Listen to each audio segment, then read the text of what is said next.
রহমানির রাহিম। আজ বিগত 2 দিন হলো কক্সবাজার আসছি। আসলে কক্সবাজার আমার জীবনে প্রথম আসা, কিন্তু আসা হতো না। এই যে আমার এই বড় ভাই মানিক ভাই আমাকে আসলে নিয়ে আসছে।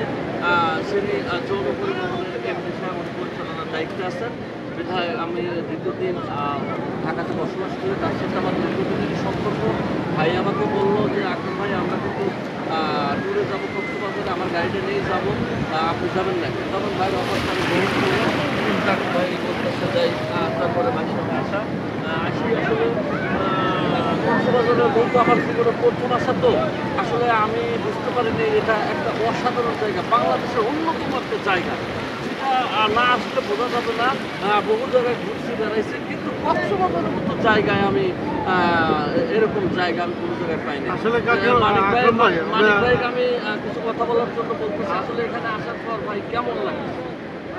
আসলেই তো এটা একটা প্রাকৃতিক সৌন্দর্য, আল্লাহর নিদর্শন। আমরা প্রতি বছরই আসি, দেখা করি। এবছর আপনাকে ভাইয়া আমরা অনেক আনন্দিত, আপনিও ছুটি পাইছেন। আসলে এই যে দেন বাতাস নাই, কিছু নাই, কোনো কিছু নাই, কিন্তু বিশাল বিশাল ঢেউ আসতেছে, এটা আল্লাহর একটা নিদর্শন। আপনার জীবনের প্রথম আসছে, আসলে কেমন লাগতেছে আপনার অনুভূতিটা? এটা আপনাকে ভাই বোঝাতে পারবো না। আমার যদি এখানে সর্বপ্রথম ভালো লাগার থেকে এটা বড় ধরনের গিফট হিসেবে আপনাকেই দিতে হবে।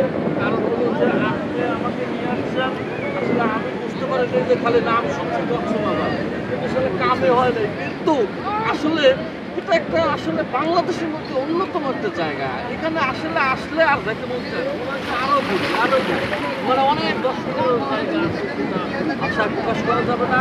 আপনাদের আমার পক্ষ থেকে দাওয়াত রইলো, একবার হলো কক্সবাজার আসবেন, ঘুরে যাবেন, দেখবেন, ভালো লাগবে। একটা জিনিস কি আকরাম ভাই দেখেন, ছোট বড় বয়স্ক সবাই সবাই আসতেছে।